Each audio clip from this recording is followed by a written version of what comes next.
Assalamualaikum warahmatullahi wabarakatuh.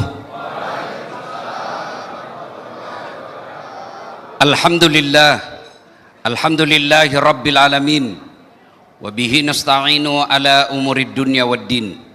Asyhadu an la ilaha illallah wa ashhadu anna Muhammadan abduhu wa rasuluh. Allahumma salli ala Sayyidina Muhammad wa ala alihi wa sahbihi ajma'in. Amma ba'd. Faqad qala Allah subhanahu wa ta'ala fi kitabil karim. Bismillahirrahmanirrahim. Ya ayyuhalladzina amanu dakhulu fis silmi kaffatan wa la tattabi'u khutuwatis syaitan innahu lakum adu mubin. Wahai orang-orang yang beriman, masuklah engkau ke dalam Islam secara sempurna, bukan Islam pencitraan, bukan Islam pilpres, bukan Islam pilgub, bukan Islam pilcaleg, bukan Islam gimik-gimik. Islamlah secara benar, dan janganlah engkau ikuti langkah-langkah setan, karena sesungguhnya setan itu musuh yang nyata bagi kalian. Ketika Bapak Ibu mendapati undangan acara ini, setan berusaha untuk menggagalkan kita untuk datang. Kata setan, tidak usah kau datang, tidak usah kau datang, capek kerja, tidak usah kau datang, lebih baik nonton drama Korea. Alhamdulillah, setan yang ada di rumah berhasil kita kalahkan. Apakah setelah Bapak Ibu hadir di tempat ini setan kemudian menyerah? Dia goda lagi kita agar tidak dengar dakwah. Tidak usah dengar ceramah, tidak usah dengar ceramah, pegang HP-mu, pegang HP-mu. Jadi orang yang pegang HP ketika saya ceramah sesungguhnya kena godaan setan. Bagaimana Bapak mau dengar ceramah kalau sibuk begini? Sudah dikasih tahu masih juga dipegang HP-nya. Bukan lagi godaan setan, dia sudah jadi setan. Ibu-ibu simpan dulu HP-nya, Bu. Bisa, Ibu? Bisa? Ibu-ibu yang pegang HP saya doakan suaminya kawin lagi. Wah, Bapak yang amin. Bapak Ibu, begitu saya menghormati acara ini, kemarin saya masih di Kuala Lumpur, Sabah. Saya ke Balikpapan satu malam. Tadi saya tinggalkan Balikpapan hampir jam 6. Sampai lagi di sini. Besok saya acara di jam 12 di kantor Pak Kajati. Kemudian selesai itu ke Jakarta dan terus jam 9 malam ke Australia. Ini acara caplok. Di luar jadwal. Tapi karena general yang undang saya, siapa. Begitu saya menghormati beliau, beliau katakan, Ustadz sebenarnya saya ada acara di Jakarta, tapi saya usahakan datang. Alhamdulillah, saya menghormati acara ini, saya datang di sini. Dan tolong Bapak Ibu juga hargai perasaan saya, simpan HP-nya dulu. Bisa? Wa qala idzan bismillahirrahmanirrahim. Innallaha wa malaikatahu yusalluna 'alan nabi. Ya ayyuhalladzina amanu sallu 'alaihi wa sallimu taslima. Sesungguhnya Allah dan para malaikatnya bersalawat kepada Rasulullah Muhammad sallallahu alaihi wasallam.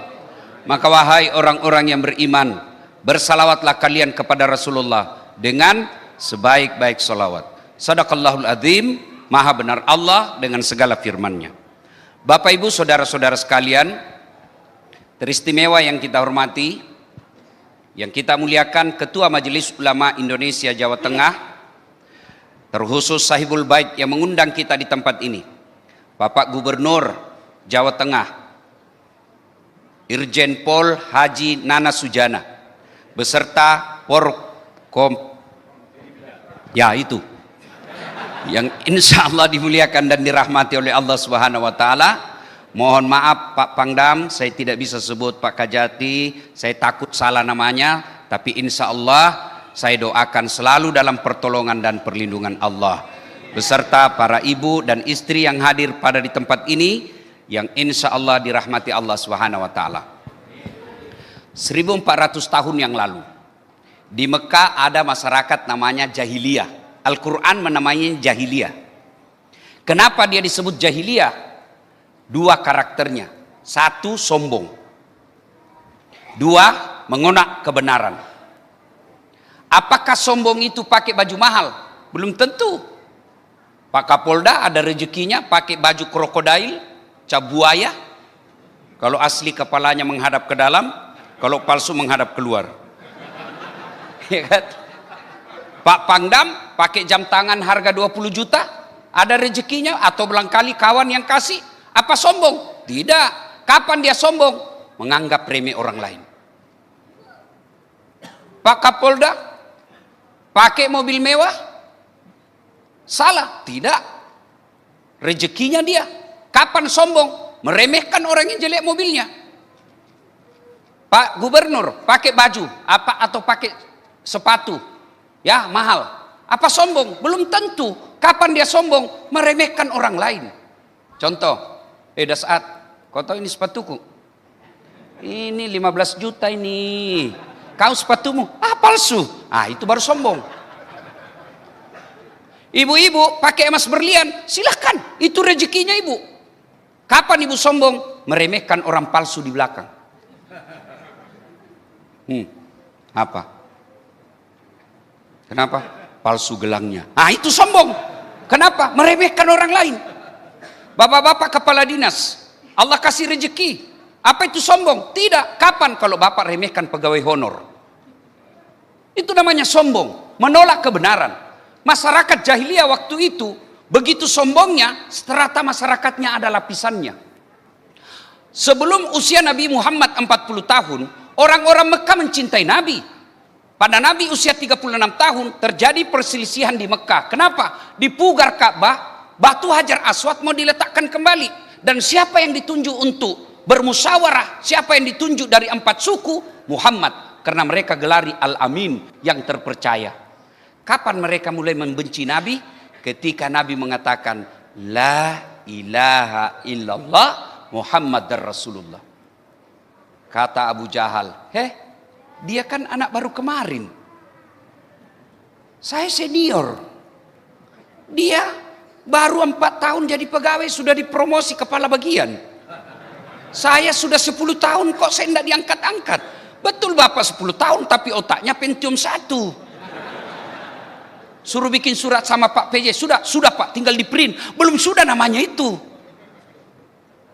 Nganggap remeh orang lain. Siapa dia? Dia pendatang. Itu mental jahiliyah. Jahiliyah nganggap remeh orang lain. Ada perbudakan karena ada kesombongan. Maka datang Rasulullah. La ilaha illallah. Makin hari makin banyak pengikutnya. Dan pengikut-pengikut pertamanya bukan kaum bangsawan. Bukan elit-elit. Tapi pengikut-pengikut pertamanya hamba sahaya. Pergerakan Rasulullah awal-awal Islam masih model Japri. Sembunyi-sembunyi. Melalui jaringan pribadi. Setelah keislaman Umar bin Khattab, barulah Nabi menyebarkan secara terang-terangan. Makin lama makin banyak orang mengikuti Islam. Musyawarah kaum kafir Quraisy dipimpin oleh Abu Jahal. Saudara-saudara sekalian, ini Muhammad pergerakannya makin banyak pengikutnya. Disiksa sahabatnya makin mendapat simpati. Bagaimana saudara-saudara? Ada yang usul? Dari belakang ada yang usul. Izin ketua sidang. Apa? Sogok aja perempuan dia. Kita cari perempuan paling cantik di Mekah. Kasih dia yang paling mulus. Kata Abu Jahal, dia bukan bangsa Indonesia. Kasih cewek cantik hilang akal sehatnya. Enggak cocok. Ada lagi yang usul dari belakang. Kalau begitu, kasih jabatan. Kasih dia jabatan apa saja. Kalau perlu kasih dia tahta paling tinggi. Apa kata dia? Bukan bangsa Indonesia, semuanya mau diambil. Kalau gitu, kasih dia harta. Enggak, dia tidak tergoda dengan harta. Lalu kita apa ini? Solusinya bagaimana? Dari belakang ada yang ngusul. Ketua, enggak usah banyak bicara deh. Bunuh. Tapi dia kan punya marga. Dia punya suku Bani Hashim. Kalau dia dibunuh, keberatan Bani Hashim. Gampang ketua. Apa? Kroyok. Misalnya kan, Ada orang Bugis mau dibunuh di sini. Kata orang Bugis keberatan. Dia bilang, sudah kasih masuk orang Jawa, kasih orang Batak, orang B, semua kita borong, keroyok. Kalau dia keberatan Bani Hasyim, maka semua akan melawannya. Bagaimana? Setuju? Setuju. Cerdas. Oke. Rapat memutuskan besok malam penyergapan rumah Muhammad. Dengan catatan, ini rahasia negara, tidak boleh bocor. Siapa yang bocorkan, penggal kepalanya. Setuju? Setuju. Pulang peserta rapat. Salah satu peserta rapat, dia cerita sama istrinya di tempat tidur. Dia bilang, Bu, saya tadi ikut rapat, rahasia negara. Oh ya? Iya, tapi jangan ngomong, Bu. Ini rahasia. Ah, gampang, Pak, don't worry. Dia secemas, saya jaga rahasia dengan baik. Apa, Pak? Besok malam Muhammad mau disergap. Tapi jangan ngomong-ngomong. Tenang, Pak, rahasia tetap jadi rahasia. Besok pagi ini, Bu, pergi pasar, ketemu sama temannya. Shh, rahasia, jangan ngomong-ngomong, ini rahasia. Besok malam Muhammad mau dibunuh. Sudah itu yang pulang dikasih tahu, dia pergi ke tetangganya. Shh, rahasia, jangan ngomong-ngomong. Tadinya rahasia, akhirnya satu Mekah tahu, gara-gara perempuan. Maka pejabat yang ada di tempat ini mohon maaf, Pak, jangan beritahu istri rahasia negara. Pasti bocor. Pasti bocor. Saya juga rasakan. Terutama kalau naik gaji. Lebih cepat istri tahu dari naik gaji. Ustadz, mau lagi naik gaji? Dari mana dia tahu? Ini ternyata bersekutu dengan bendahara. Rahasia negara berapa banyak akhirnya pejabat dipermalukan karena istrinya. Nah, ringkas kisah. Dibentuklah pasukan khusus. Terdiri dari algojo semua kepala suku. Kepung rumahnya Nabi. Ternyata Nabi tahu.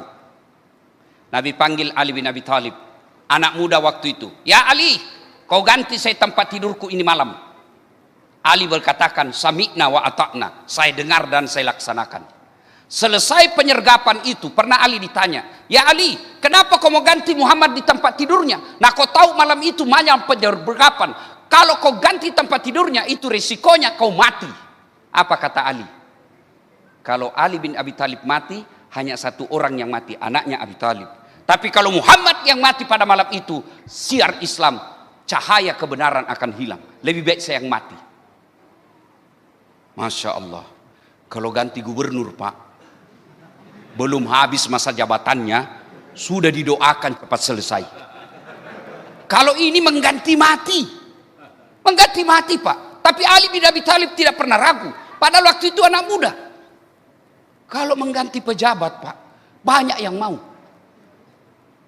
Tapi ini mengganti mati. Ali bin Abi Thalib dia katakan, lebih baik saya wafat daripada Rasulullah Muhammad SAW. Kepung rumahnya Nabi. Akhirnya Allah perintahkan, Muhammad akan ada penyergapan. Baca ayat ini, waspada. Di kopi, ganti korek, 86. Tidak ada dalam buku 86. Ini bahasa polisi karena ada Pak Jenderal di sini. Akhirnya, Nabi membaca sebuah ayat. Ada ibu tahu ayat yang dibaca Nabi? Ibu-ibu tahu? Adik-adik tahu ayat yang dibaca Nabi pada malam itu? Bismillahirrahmanirrahim. Wa ja'alna min baini aydihim wa min halfihim fa'agsaynahum fahum la yubsirun. Depan, samping, kiri, kanan, belakang, seolah-olah ada dinding sehingga Nabi keluar tidak ada yang bisa melihatnya. Ibaratnya matanya melalak, lawat Nabi tidak ada yang lihat. Ini yang baca mahasiswaku kalau ada rahasia polisi lalu lintas. Begitu dia ada rahasia, dia parkir motornya. Waja'alna min baini aydihim wa min begitu lewat, ditilang. Dia datang sama saya, Ustadz bohong-bohong. Kenapa? Saya baca itu ayat, saya ditilang Ustadz. Kenapa kau ditilang? Saya tidak pakai helm. Kau yang beleng-beleng. Bukan itu ayat salah, itu kamu yang salah. Ini juga yang dia baca bapak-bapak kalau terlambat pulang rumah. Mudah-mudahan istrinya tidak dapat, padahal istrinya sudah siap di pintu. Akhirnya Rasulullah keluar, tidak ada yang melihatnya. Sebenarnya detail ceritanya lebih panjang, cuma waktu terbatas. Keluar Nabi, dikejar. Tapi begitu Abu Jahal masuk, sergap, tidak ada Nabi. Yang didapati rumah Nabi, Ali bin Abi Thalib. Ditarik lehernya Ali bin Abi Thalib, lalu Abu Jahal berkata, "Aina Muhammad? Mana Muhammad? Mana Muhammad?" Ali bin Abi Thalib katakan, "Saya juga tidak tahu, kasihan, saya baru bangun ini." Akhirnya Abu Jahal marah, dia bikin pengumuman di Mekah, "Ayuhan nas, wahai manusia, siapa yang mendapati Muhammad dalam keadaan hidup atau mati, saya kasih hadiah 100 ekor onta betina hamil." Hamil, Pak. Onta, tidak ada akad nikahnya. Tapi kan namanya onta. Tapi sekarang banyak juga perempuan mau saingan sama onta. Akhirnya, onta, kenapa onta betina? Tradisi orang Mekah waktu itu lebih mahal onta betina daripada onta laki. 100 ekor onta, kira-kira kalau dirupiahkan sekarang 2,5 miliar. Dikejarlah Nabi. Nabi bersembunyi di Gua Zur. Diintip oleh Abu Jahal. Didapati itu gua, Abu Jahal ngintip, Allah turunkan pertolongannya. Apa yang Allah turunkan? Bukan burung ababil seperti waktu menyergap pasukannya Abraha waktu mau menghancurkan Makkah. Bukan juga menurunkan malaikat. Bukan menurunkan awan dan topan. Bukan menurunkan gempa. Apa yang Allah turunkan? Makhluk yang sangat lemah di mata manusia. Laba-laba. Laba-laba bikin sarang. Adik-adik tahu itu sarang laba-laba? Lapu kan? Biar pensil kasih robek koyak itu sarang laba-laba. Tapi apa dengan pertolongan Allah? Sarang laba-laba yang begitu rapuh mengalahkan pasukan khususnya ini Abu Jahal. Dia intip lagi ke dalam. Abu Bakar berkata, "Mati mi kita, mati maki didapat mi orang itu, mati makasih, mati makasih." Apa kata Nabi? Abu Bakar, "La tahzan, innallaha ma'ana." Abu Bakar, jangan kau cemas, Allah bersama kita. Intip lagi Abu Bakar, ditombak sudah kita, ditombak. Turun pertolongan Allah. Burung merpati terbang. Lalu Abu Jahal berkata, "Abu Lahab, kau benar. Tidak mungkin ada manusia di dalam kalau ada burung merpati yang mengeram." Pergi mereka. Kepeninggalan mereka, Rasulullah karena letih dan capek, fisik dan psikis, beliau tidur di pahanya Abu Bakar. Begitu beliau tidur di paha Abu Bakar, dari dinding gua, tiba-tiba keluar kalajengking. Abu Bakar serba salah. Saya bangunkan Nabi, tidak tega, lagi pulas tidurnya. Saya tidak bangunkan, digigit kalajengking. Akhirnya apa? Dalam kritis itu, Abu Bakar mengambil tindakan yang sangat spektakuler. Apa? Kakinya dikasih masuk lubang kalajengking. Digigit kalajengking, Abu Bakar tahan sakitnya. Dia gigit lidahnya supaya tidak teriak. Belum selesai sakit kakinya, ada lagi lubang kalajengking, dikasih masuk lagi tangan. Sakit. Keluar air matanya Abu Bakar, pas menetes di pipinya Nabi. Tiba-tiba Nabi bangun karena kena pipinya air mata. Abu Bakar, kenapa kau menangis? Kira-kira seperti itulah. Saya digigit kalajengking ya Rasul. Kenapa kau tidak ngomong? Saya tidak tega ya Rasul. Nabi lalu mengusapnya, dengan izin Allah sembuh. 3 hari 3 malam bersembunyi. Setelah merasa aman, barulah Nabi melanjutkan perjalanannya. Sampailah kemudian disambut oleh sahabat. Tala al-badru alaina min saniyatil wada. Inilah kejadian hadis yang dipakai ulama yang menghalalkan lagu. 3 bulan terakhir ribut medsos gara-gara lagu. Dan siapa yang ributkan? Adik-adik remaja yang baru belajar kitab 1. Yang baru tobat. Antum, ya akhi, ya ukhti, afwan, kaifahaluk.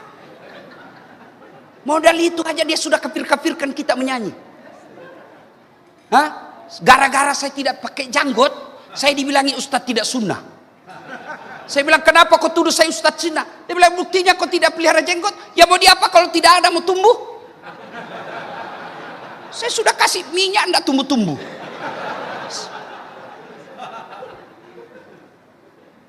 Dek, Berbeda pendapat, hargai. Ada orang mau haram lagu silakan, tapi jangan kau katakan yang menyanyi sesat. Tergantung lagunya. Ibu-ibu kalau lagu-lagu nasihat boleh. Suami marah, lalu ibu peluk dari belakang. Insaflah wahai manusia, bila dirimu bernoda. Masa haram nasihat seperti itu? Iya toh? Mengapa mengapa minuman itu haram? Karena merusak kepikiran. Mengapa berzina juga haram? Karena itu cara binatang. Mengapa semua yang asik-asik itu diharamkan? Mengapa semua yang enak-enak juga diharamkan? Dengar jawabannya.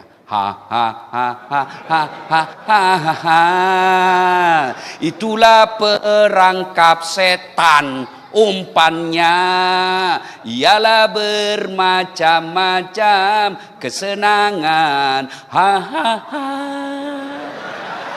Boleh nasihat. Kau minum hilang akalmu, kau bersinah cara binatang.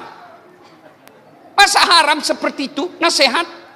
Yang haram itu kalau naskah-naskahnya, sair-sairnya, lirik-liriknya menyesatkan dan tidak ada faedah. Cikampek Tasikmalaya, aku capek gara-gara dia. Beleng-beleng. Apa itu artinya Cikampek? Apa kau dapat? Ibu-ibu juga majelis taklim. Katanya majelis taklim, tapi lagunya lagu tidak masuk akal. Putar ke kiri nona, putarlah ke kanan. Apa kau dapat itu kiri kanan? Jadi tergantung lagu, ya tergantung lirik. Jadi saya kalau ada anak muda begitu, saya bilang, oh dia tidak baca ini sejarah hijrah. Selesai. Berbeda pendapat boleh. Halal. Yang tidak baik kalau tidak mau menerima perbedaan pendapat. Nah, ringkas kisah. Maju Nabi. Ya. Sampailah Nabi di Quba. Beliau kemudian membuat masjid. Dari situ lanjut ke Madinah. Nah, ibu bapak saudara-saudara sekalian, panjang cerita tapi waktu terbatas.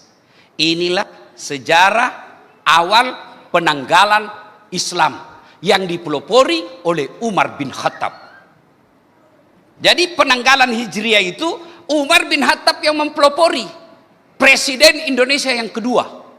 Presiden Islam Khalifah yang kedua. Abu Bakar setelah Nabi diganti oleh Abu Bakar, namanya Khalifah Rasulullah, gelarnya Abu Bakar. Diganti oleh Umar bin Khattab, gelarnya Amiral Mukminin, pemimpin orang Islam. Nah sudah, sampailah Nabi kemudian melanjutkan perjuangan, beberapa kali perang, pada usia 63 tahun wafat. Nah sekarang kita peringati ini, kaitannya dengan kita sekarang. Apa yang perlu kita lakukan? Satu, bertasyakur. Apa itu bertasyakur? Dengan cara mengucapkan hamdalah. Masuk tahun baru Hijriah, berarti kita diberi umur panjang. Ucapkan hamdalah, alhamdulillahi rabbil. Dengan catatan supaya ada bekas di hati, ucapkan dengan sempurna, jangan tergesa-gesa, dan tolong coba amalkan usap dada. Pasti ada bekasnya. Cuma kadangkala kita ucapkan hamdalah terburu-buru sehingga tidak berbekas. Masuk tahun baru, alhamdulillah. Anakmu diangkat kepala dinas, alhamdulillah. Apa artinya itu? Tabrakan mobilnya tapi selawat, alhamdulillah. Apa artinya? Saya biasa heran, coba lihat orang Islam kalau zikir Pak. Bagaimana zikir mau berkas di hati? Dia tidak ikhlas dan tidak jelas apa dia bilang. Biasa kalau zikir di masjid saya kan heran saya Pak. Saya baru 13, dia sudah sampai 33. Kenapa? Dia zikir kayak makan pisang goreng panas. Jumlah. Apa artinya itu jumlah? Jangan ketawa, saya serius ini Pak. Ucapkan alhamdulillahi rabbil. Coba usap dada, pasti ada bekasnya. Yang kedua, sujud syukur. Bagaimana cara sujud syukur? Sama sujud ketika sholat, cuma bedanya syarat ada wajib, ada rukun-rukunnya. Tapi sujud syukur tidak harus ada wudhu, boleh di mana saja. Di kantor boleh, di musalla boleh, di pos satpam boleh, di jalan raya boleh, yang penting tidak ada lalu lintas. Langsung sujud. Misalnya, wih, ada TR, naik pangkatmu, langsung sujud. Ucapkan dulu alhamdulillahirabbil alamin. Sujud syukur, ya Allah, terimalah sujud hamba ini sebagai tanda terima kasih dan syukur hamba atas nikmat yang Kau berikan kepadaku. Tuh, bertasyakur, mengucapkan hamdalah lalu sujud syukur. Cara yang kedua, bertafakkur. Apa itu tafakkur? Bahasa akademiknya evaluasi.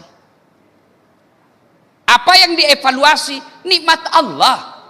Kita ini selalu mengatakan tidak ada nikmat Allah. Kita bisa miskin karena kita mendefinisikan nikmat itu hanya uang, nikmat itu hanya jabatan, nikmat itu hanya pangkat. Sehingga tidak ada uang, tidak ada pangkat, kita merasa miskin. Padahal nikmat kita fi ahsani takwim. Saya kasih kau sempurna badanmu.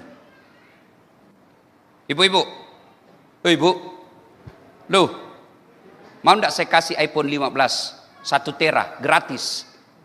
Mau ibu? Nah, coba angkat tangan yang mau. Nah, tapi begitu saya kasih ibu langsung tuli. Mana yang mau tadi? Mana yang mau?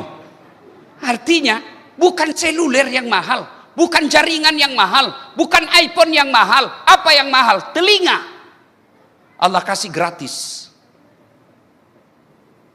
Hebatnya lagi telinga, tempatnya proporsional. Pernahkah tuan-tuan bayangkan bagaimana seandainya telinga satu di bawah ketek?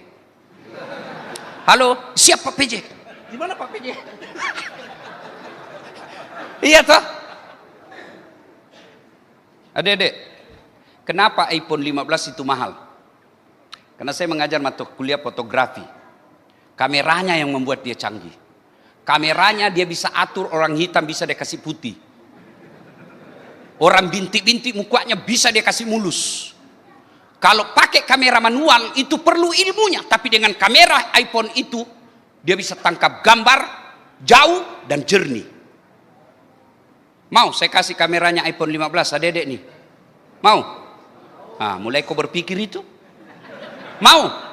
Tapi begitu saya kasih kau langsung buta. Mau kau apa kamera kalau kau sudah buta? Berarti yang mahal bukan handphone. Apa yang mahal? Mata. Allah kasih gratis. Dan hebatnya lagi nih mata, autofokus. Begitu bapak buka, oh Pak PJ, putar dulu siapa ya? Kasih fokus. Wah, kalau tentara tidak fokus, keburu ditembak kepalanya Pak. Hebatnya lagi nih mata Pak Gubernur, dia bisa bedakan mana istri, mana sekretaris. Gitu. Bayangkan kalau tidak bisa dibedakan mana istri mana tetangga. Kenapa ini lelera saja? Oh ternyata Satpol PP. Maka kita ucapkan alhamdulillah. Itulah nikmat Allah. Ini musim sepak bola. Adik-adik tahu Ronaldo gajinya Lionel Messi. Satu kantor gubernur Kalimantan Jawa Tengah kumpul semua gajinya PNS di sini belum mengalahkan gajinya Lionel Messi 2 bulan. Coba, hebatnya itu Lionel Messi. Apa dia yang jago? Tidak. Apa skillnya yang hebat? Tidak. Tapi apa? Allah kasih lutut yang bisa bengkok. Mana bisa dia main bola kalau tidak bisa lagi bengkok? Iya toh? Ibu-ibu, mohon maaf. Kenapa ibu cantik? Karena Allah batasi tumbuh dan panjangnya giginya ibu. Coba kalau giginya ibu tumbuh seperti rambut, pasti ibu tidak ada di ruangan ini bu. Maka kita ucapkan alhamdulillah. Berapa banyak orang, termasuk saya, baru operasi mata saya, dan sekarang belum sempurna. Ini ibarat radio pak, suara tidak stereo saya punya mata. Kanan ini blur, sudah operasi, tapi belum sempurna. Habis duit puluhan juta, belum tentu bisa, kata dokter, belum tentu kembali normal seperti semua yang diciptakan Allah.